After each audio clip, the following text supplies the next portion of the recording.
اللهم صل على سيدنا محمد يا رب صل وسلم دائما ابدا على حبيبي. ایک دعا مانگا کرو لازمی, اللہم انی اعوذ بک من خزی الدنیا والآخرہ. اے اللہ میں تیری پناہ مانگتا ہوں دنیا کی ذلت سے بھی اور آخرت کی ذلت سے بھی. 2-3 دعائیں میں آج آپ کو بتا دیتا ہوں, تاخرات میں وہ دعائیں مانگنی ہیں آپ نے. ایک دعا ہے اللہم اجعل وساوس قلبی خشیتک وذکرک واجعل ہمتی وہوایا فیما تحب وترضی. خوب سمجھ لو, جتنا دعائیں مانگنے سے انسان کو فائدہ ہوتا ہے نا, دل بنتا ہے, اتنا کسی چیز سے نہیں بنتا. یہ نبی نے سکھائی ہیں دعائیں. اے اللہ میرے دل کے وسوسوں کو, میرے دل میں جو خیالات آیا کریں نا, اجعل وساوس قلبی خشیتک وذکرک, وہ تیرے خوف کے خیال آیا کریں. ہر وقت تیرا خوف مجھ پر مسلط رہے اور تیری یاد مجھ پر مسلط رہے ہر وقت. خوف کتنا, یہ دوسری حدیث میں ہے کہ اتنا خوف جو مجھے تیری نافرمانی سے روک دے. اس سے زیادہ خوف نہیں چاہیے, پھر وہ صحت خراب ہوگی, فائدہ نہیں ہوگا.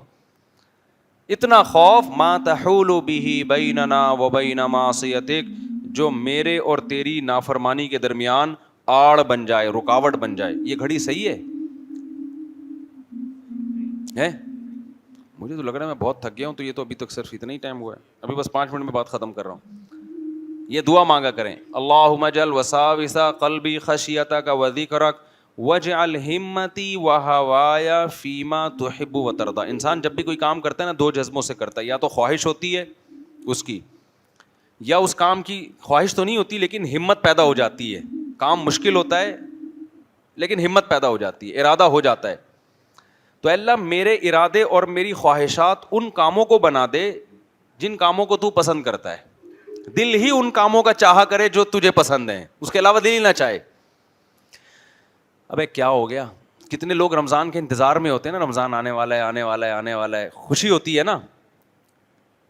تو حالانکہ انہوں نے رمضان میں روزہ رکھنا ہے, تراویح پڑھنی ہے, لیکن ایک خوشی ہوتی ہے. تو اس کا مطلب اللہ نے ان کی خواہش وہ بناتی ہے جو اللہ کی خواہش ہے. کتنے لوگ ہیں جن کا دل چاہتا ہے شادی ہو جائے, ہوتی, اب کیا کروں, مثال اچھی سمجھ میں آ رہی, شادی ہو جائے ہو جائے ہو جائے, اللہ کرے ہو جائے. تو یہ خواہش ہے, اور یہ خواہش وہ ہے جو اللہ بھی چاہتا ہے کہ نکاح کرو. کیا خیال ہے؟ اور کتنے لوگ ہیں جو کہہ رہے ہیں اللہ کرے طلاق ہو جائے, جان چھوٹے, مرے ہیں, وہ کوئی زبردستی دلوا دے. اب یہ وہ خواہش ہے جو اللہ کی خواہش بولو نہیں ہے. خواہشات یہ بھی ہوتی ہیں لوگوں کی. کتنے لوگ ہوتے ہیں یار بیوی سے محبت پیدا ہو جائے, محبت پیدا ہو جائے, کاش اس کو بھی مجھ سے ہو جائے, مجھے تو بہت ہے. کل ایک بندہ آیا بیچارہ کہہ رہا مجھے بہت ہے, اس کو بالکل بھی نہیں ہے. میں نے کہا انجوائے کرو. کیا کر سکتا تھا, میں نے کہا پولیس میں تو ہوں نہیں میں, تو یہاں تو پولیس والا بھی بیچارہ پریشان ہوتا ہے. تو اب یہ محبت ایسی چیز ہے جو اللہ بھی چاہتے ہیں کہ میاں بیوی میں بولو ہو. بہت ساری چیزیں ایسی ہیں جو ہم چاہیں اور تو اللہ بھی چاہ رہا ہے. افطاری میں دل چاہتا ہے جلدی سے اذان کی آواز آئے اور ہم کھانا شروع کریں, دل چاہتا ہے نا. تو اللہ بھی چاہتے ہیں کہ جیسے ہی اذان ہو تم کیا کرو, کھانا شروع کرو. تو بہت ساری ہماری خواہشات ایسی ہیں جو اللہ کی بھی خواہشات ہیں. تو اگر وہ ہماری ساری خواہشات ایسی ہو جائیں جو کس کی ہیں, اللہ کی, تو دنیا بھی جنت اور آخرت بھی جنت. اور یہ ہو جاتا ہے بعض دفعہ جب انسان دین پہ 100% چلتا ہے نا, تو اللہ کی طرف سے اس کو یہ انعام ملتا ہے کہ جو اللہ کی خواہشات ہیں وہ اس کی اپنی خواہشات بن جاتی ہیں. اور ایسے نفس کو شریعت کی اصطلاح میں, قرآن کی اصطلاح میں نفس مطمئنہ کہا جاتا ہے. قرآن میں ہے نا, یا ایتھا النفس المطمئنہ, اے وہ نفس جو اللہ کی عبادت اور اطاعت پر مطمئن ہے. دل بھی مطمئن ہے اس کا, بس صحیح ہے بھائی. ہمارے بہت سارے اکابر ایسے گزرے ہیں. میں نے حضرت مولانا الیاس رحمۃ اللہ جو تبلیغ جماعت کے بزرگ ہیں ان کی تحریر پڑھی تھی. تبلیغ جماعت نہیں جنہوں نے بنائی, انہوں نے کہا یہ اللہ کے ہم پہ بہت بڑا احسان ہے کہ اللہ نے اپنی چاہتوں کو ہماری چاہت بنا دیا ہے. یہ ان کا معیار تھا, ان کا تقویٰ تھا کہ ہمیں دل ہی نہیں کرتا اس کام کا جس سے اللہ ناراض ہو جائے. کہا یہ اللہ کا بہت, وہ ان پر اللہ کا احسان تھا نا, تو کہا یہ اللہ کا ہم پہ بہت بڑا احسان ہے. وہ اتنا رات کو اٹھ کے کڑتے تھے نا کہ یہ دین دنیا سے ختم کیوں ہو رہا ہے. نیندیں اڑ جاتی تھی ان کی, ایسے چہل قدمی کر رہے ہوتے تھے کہ کیسے اس دین کو دنیا میں غالب کیا جائے. تو اب ان کی چاہت تھی نا کہ دین کو دنیا میں پھیلا دیا جائے, تو اللہ کی بھی یہی چاہت ہے. کیا خیال ہے؟ تو اللہ کی چاہت ان کی چاہت بن گئی کہ نہیں بن گئی؟ یہ بہت بڑا مقام ہے, اس کی دعا مانگا کرو اللہ تعالیٰ سے کہ اللہ مجھے بد نظری سے نفرت ہو مجھے. جب ایک حد تک انسان دین پہ چلتا ہے تو اس کو ان چیزوں سے نفرت آہستہ آہستہ ہونا شروع ہو جاتی ہے. یہ مقام بہت کم لوگوں کو ملتا ہے. زیادہ تر کو تو یہی ہے کہ دل تو بہت چاہ رہا ہے دیکھنے کا لیکن نہیں دیکھ رہے, تو یہ بھی بڑی بات ہے یار, نہیں دیکھ رہے, ثواب مل رہا ہے آپ کو. دل چاہ رہا ہے لیکن نہیں دیکھ رہے. لیکن ایک مقام ایسا آتا ہے کہ برائی کا دل ہی نہیں چاہتا. ہمارے حضرت فرمایا کرتے تھے اپنے بارے میں کہ کسی نامحرم پہ میری نظر پڑتی ہے تو مجھے نظر جھکانی نہیں پڑتی, ارادہ کر کے آٹومیٹیکلی جھکتی ہے, آٹومیٹیکلی. پھر فرمایا کرتے تھے اللہ نے نا ہر غیرت مند کی آنکھوں میں کچھ اسپرنگ لگائے ہوئے ہیں, کچھ کہ جیسے ہی غیر محرم کی طرف آنکھ اٹھتی ہے تو وہ آٹومیٹیکلی جھکتی ہے. لیکن فرمایا کہ جو غیرت لیس لوگ ہیں نا وہ آنکھیں پھاڑ پھاڑ کے دیکھ کے نا وہ اسپرنگ خراب کر دیتے ہیں اپنے. سمجھ رہے ہو؟ وہ دیکھ دیکھ کے کیا کرتے ہیں, اسپرنگ ہی خراب ہو جاتے ہیں, فطرت سے ہی ہٹ جاتے ہیں. لیکن بہرحال نیچر تو یہی ہے کہ مرد جب عورت کو دیکھے گا تو دیکھنے کا دل کرے گا, جھکائے گا تو ثواب ملے گا اس کو. لیکن ایک مقام تقوی کا ایسا آتا ہے اللہ کی فرما برداری کر کر کے کہ نافرمانی سے نفرت ہونا شروع ہو جاتی ہے. تو یہ مقام اللہ سے مانگا کرو. وجعل ہمتی وہوایا فیما تحب وترضی, رشتہ جوڑنے کا دل کرے, رشتہ داری توڑنے کا دل نہ کرے, نماز پڑھنے کا دل کرے, چھوڑنے کا دل نہ کرے. تو یہ عادت ہو جائے, نور لنا نور. اچھا دیکھو اس پہ ایک اشکال ہوتا ہے کہ حدیث میں آتا ہے جو قرآن اٹک اٹک کے پڑھتا ہے اس کو دگنا ثواب ملتا ہے. تو جب ہماری چاہتیں ہی بن جائیں گی برائی سے بچنا تو پھر برائی چھوڑنے کا ثواب کیسے ملے گا ہمیں؟ بھائی ثواب تو اس لیے ملتا ہے نا کہ ہم اپنی خواہشات کے خلاف چلتے ہیں. تو دیکھو ثواب بالکل ایک الگ چیز ہے اور درجات کی بلندی ایک الگ چیز ہے. جو قرآن اٹک اٹک کے پڑھتا ہے, پڑھنا آتا نہیں ہے پھر بھی پڑھتا ہے, مشکل ہوتی ہے, ثواب ڈبل ملتا ہے. لیکن مقام اللہ کی نظر میں اسی کا زیادہ ہے جو قرآن کو پڑھنا جانتا ہے, اگرچہ اس کو ثواب کم مل رہا ہے کیونکہ اس کو وہ مشکل نہیں ہو رہی. تو مشکل کا جو اضافی ثواب ملتا ہے وہ نہیں مل رہا اس کو, لیکن مقام کس کا زیادہ ہے؟ اس کی دنیا میں مثال ایسی ہے, بعض دفعہ ایک آدمی بزنس کر کے کروڑوں روپے کما رہا ہوتا ہے لیکن گورنمنٹ کی نظر میں اس کی ویلیو نہیں ہوتی, ویلیو 22ویں گریڈ کے آفیسر کی ہوتی ہے. آئی بات سمجھ میں؟ جب کوئی عہدہ دیا جائے ہوتا ہے یا کوئی پالیسی بنائی جاتی ہے یا پروٹوکول دیا جاتا ہے تو 21ویں گریڈ کے آفیسر کو تو دیا جائے گا, اس تاجر کو نہیں دیا جائے گا. سمجھتا ہے کہ نہیں سمجھتا؟ تو مرتبہ اللہ کے ہاں مرتبے کی ویلیو نیکیوں سے زیادہ ہے. مرتبہ کس کا زیادہ ہوگا قیامت کے دن؟ تو اسی طرح خوب سمجھ لو. تو یہ اللہ سے یہ دعا مانگا کرو کہ اللہ ہماری خواہشات کس کو بنا دے, جو تیری خواہش ہے وہ ہماری خواہش بن جائے. اس میں پھر 4 شادیاں خود بخود آ جائیں گی. آگے چلتے ہیں ہم. دوسرا نبی صلی اللہ علیہ وسلم نے بڑی پیاری دعا سکھائی ہے, وہ بھی یاد کر لو. بس ایک دعا بتا کے نا, 2 دعائیں بتا کے میں بیان ختم کرتا ہوں. اللہم اجعل حبک احب الاشیاء الی. اس دعا کو مانگنے میں بڑا مزہ آتا ہے. اے اللہ اپنی محبت کو میری نظر میں تمام محبتوں سے زیادہ محبوب بنا دے. مجھے سب سے زیادہ فکر مل جائے, باقی ساری محبتیں ختم نہیں کرنی ہیں, کم اپنی محبت سے کم رکھنا. نہیں یہی بات, یہ بھی نہیں کہا کہ تمام محبتیں اپنی محبت سے کم کر دے, یہ الفاظ بھی نہیں ہیں. بھائی بعض محبتیں ایسی ہوتی ہیں ہم نہیں چاہتے کہ کم ہو. باپ سے محبت, ماں سے محبت, بعض دوست ایسے ہوتے ہیں ہم نہیں چاہتے ان سے دوستی کم ہو, بیوی سے محبت, بچوں سے محبت, تو کم تو نہیں کرنی چاہیے نا. یہ نہیں کہا کہ اجعل حبک احب الاشیاء, جس سے جتنی بھی محبت ہوتی رہے تیری والی اس سے بھی زیادہ ہو جائے. اب کیا ہو گیا؟ دیکھو یہ 2 آدمی ہیں, فرض کرو مجھے ان دونوں سے بڑی محبت ہے. اب ایک اسٹائل میں یہ ہے کہ میں یہ مجھ سے پوچھتا ہوں استاد جی آپ کو مجھ سے کتنی محبت ہے, تو اس سے کم ہے, کوئی تکلیف ہوگی نہیں یار, کم کا لفظ استعمال ہو رہا ہے. تو میں کیا کہوں گا آپ سے بہت زیادہ, اس سے تو آپ سے بھی زیادہ. اس میں تھوڑا اس کو تکلیف, اب پتہ نہیں ان کی محبت کا لیول کیا ہے, لیکن ایک مثال دے رہا ہوں میں, تکلیف کم ہوگی. میں نے ایک دفعہ حضرت کو ایک دعا, اپنے شیخ کو ایک پرچہ لکھ کے دیا کہ میں یہ دعا مانگتا ہوں یا میرے لیے دعا مانگا کریں کہ اللہ جتنے بھی لوگ ہیں نا دین کی خدمت مجھ سے زیادہ کوئی نہ کرے. میں نے یہ دعا کے الفاظ لکھ کے دیے یا کسی ہمارے دوست نے لکھ کے دیے کہ مجھ سے زیادہ دین کی خدمت کوئی نہ کر پائے, یعنی میں اتنی خدمت کروں کہ مجھ سے زیادہ کوئی نہ کرے. حضرت فرمایا یہ الفاظ یوں ہیں کہ مجھ سے زیادہ کوئی نہ کرے, یہ بھلے میں سب سے زیادہ کروں خدمت, مجھ سے زیادہ کوئی نہ کرے, میں تھوڑی کروں تو وہ اور تھوڑے سے پیچھے ہو, تو ان کو کیوں پیچھے دھکیل رہے ہو بھائی, مجھ سے زیادہ کوئی نہ کرے. تو یہ الفاظ غلط ہیں.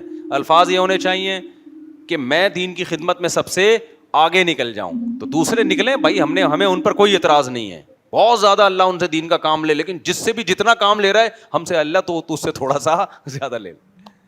آئی بات سمجھ میں؟ تو کیسے الفاظ ہیں.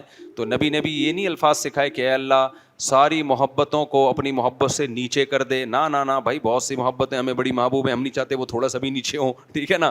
ہم چاہتے ہیں کہ اے اللہ سے ہم نے, نبی نے یہ دعا سکھائی کہ اے اللہ جس سے جتنی محبت ہے اپنی محبت کو اس سے اونچا رکھنا. آگے الفاظ یہ بھی ہیں وَاجْعَلْ خَوْفَكَ أَخْوَفَ الْأَشْيَاءِ إِلَيَّ, اپنے خوف کو تمام خوفوں سے اونچا رکھنا. بہت سے لوگوں کے خوف ہے ہمیں, اور وہ ضروری بھی ہے ہماری صحت کے لیے, نہیں ہوں گے تو پتہ نہیں کیا کر بیٹھیں گے ہم. یہ جو لوگ کہتے ہیں نا بیگم سے ڈرتا ہوں, یہ شکر کرو ڈرتے ہو, ورنہ حقوق تمہارا باپ بھی ادا نہیں کرتا, اس کے آخرت میں لٹکے ہوئے ہوتے. کچھ اللہ کی خوف سے حقوق ہوتے ہیں, کچھ سالوں کے خوف سے حقوق ہوتے ہیں. ہو تو جاتے ہیں نا, گناہ سے تو بچ جاتے ہو. تو اللہ جس کا بھی جتنا خوف ہے, تیرا خوف ان تمام خوفوں پہ غالب رہے. کیا مطلب؟ کسی کے خوف میں آ کے تیری نافرمانی نہ کر بیٹھوں میں کہ اس سے ڈر رہا ہوں تو اس سے ڈرنا چھوڑ دوں, نہ یہ نہ ہو. وَاجْعَلْ خَوْفَكَ أَخْوَفَ الْأَشْيَاءِ إِلَيَّ وَاقْطَعْنِي حَاجَاتِ الدُّنْيَا بِالشَّوْقِ إِلَىٰ لِقَائِكَ. لوگوں کو جو دنیا کی حاجتیں پوری کرنے کا شوق ہوتا ہے جو موت تک ختم ہی نہیں ہوتا, کیونکہ حاجتیں تو کبھی ختم نہیں ہوتی, تو ایسا شوق اپنی ملاقات کا ڈال دے میرے دل میں کہ میری سب سے بڑی حاجت کیا بن جائے, تجھ سے ملاقات, اور اس کی وجہ سے یہ ساری حاجتیں ختم, کہ یہ پوری ہو جائیں, ٹھیک ہے, نہیں ہو بھاڑ میں جائیں یار, ایسی کی تیسی. دوسری شادی ہو گئی, ٹھیک ہے, نہیں ہو بھاڑ میں جائے یار, اللہ راضی ہے یا نہیں ہے. تیسری شادی ہو گئی, ٹھیک ہے, نہیں ہو تو بھاڑ میں جائے, ایسی کی تیسی, اللہ راضی ہے نہیں. چوتھی ہو جائے, ٹھیک ہے بھائی, اچھی بات ہے, نہیں ہو تو بھاڑ میں جائے یار, اللہ راضی. اس کے بعد چوتھی ہو گئی, اب پانچویں صبر کریں گے یار, کوئی مسئلہ نہیں ہے. اسلام نے جو پابندی لگا دی کہ صرف 4 رکھ سکتے ہو, اس کے بعد الاؤ نہیں ہے, چلو اب اس صبر کا کڑوا گھونٹ کس کے لیے پیئیں گے, اللہ کے لیے پیئیں. پتہ نہیں آپ لوگ کو, مجھے اصل میں اب کیا سمجھاؤں میں آپ لوگ کو, نابالغ لوگوں کو, بچے ہو یار, آپ لوگ کے سامنے میں بڑوں والی باتیں شروع کر دیتا ہوں, معذرت چاہتا ہوں, میں دوبارہ اسی پہ آ جاتا ہوں, کنواروں کی بات کر رہا ہوں میں, ٹھیک ہے نا.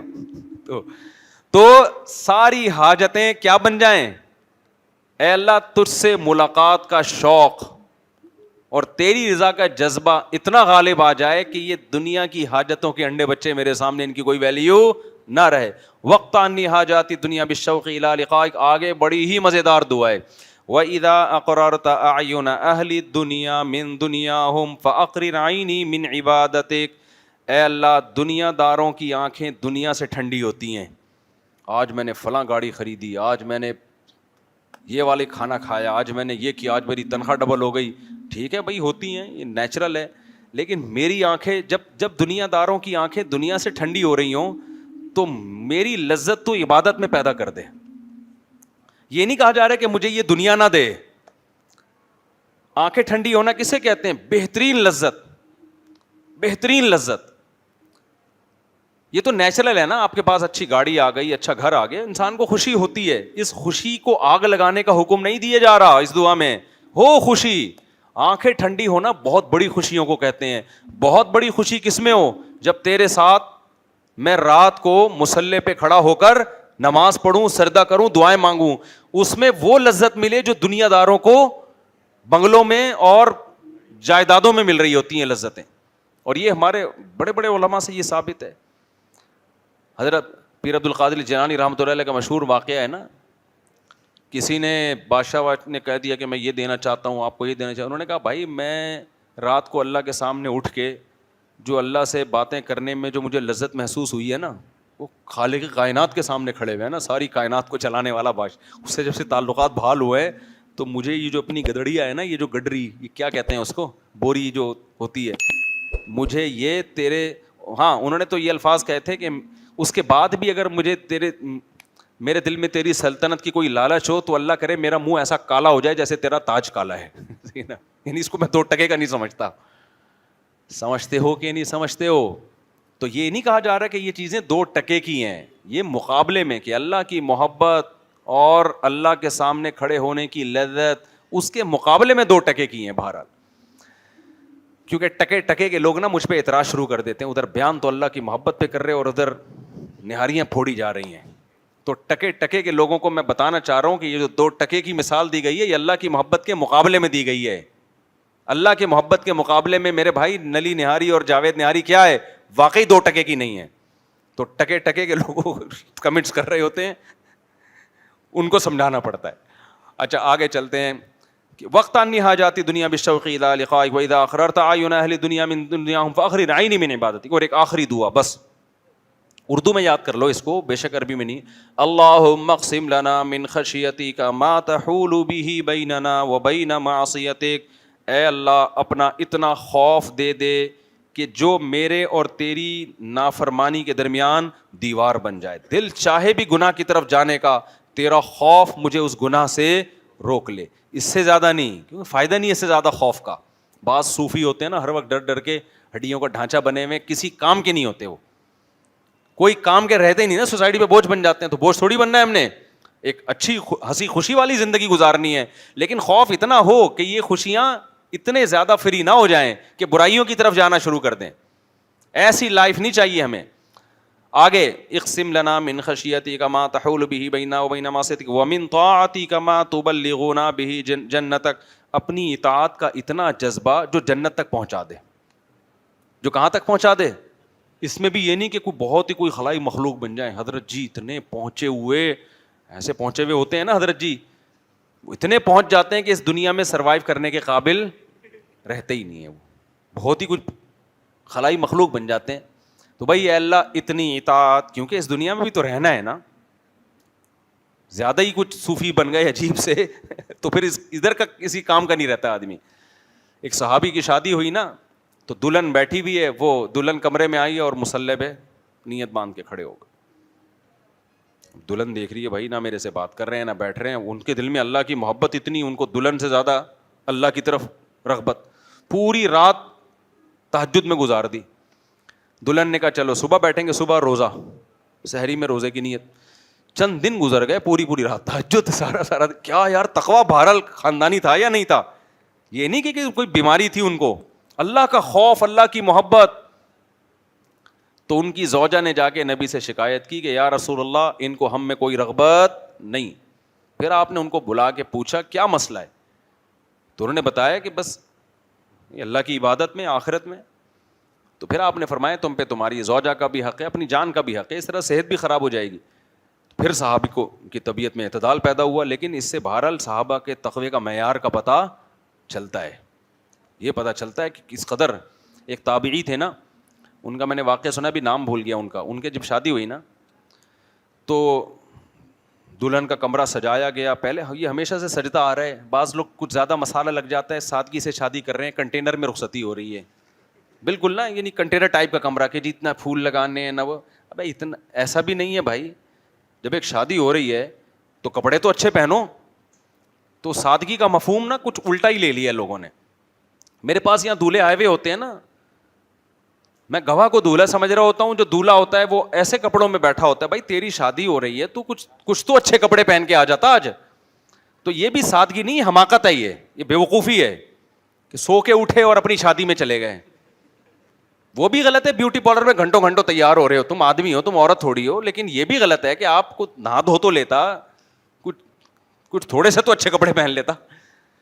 تو وہ دلہن کا کمرہ جب سجایا گیا تو دلہنوں کے بھی پہلے سجایا جاتا, اب بھی سجاتے ہیں.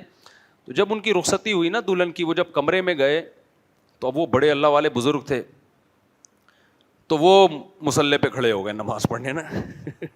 دلہن پہ نظر پڑی, اور وہ پہلے زمانے کی خوشبوئیں بڑی اچھی ہوتی تھی. اب تو پتہ نہیں الکوہلک جو اسپرے آ رہے ہیں نا, انہوں نے نزلے کے مریض بنانے کے علاوہ اور سر سے جمے ہوئے نزلے نکالتی ہیں. یہ کام میں بہت اچھی خوشبوئیں عرب لوگ ٹائٹ استعمال کرتے ہیں. عربوں, دبئی اور عربوں کے شیخ جو ہے نا, وہاں سے خوشبوئیں منگوایا کرو.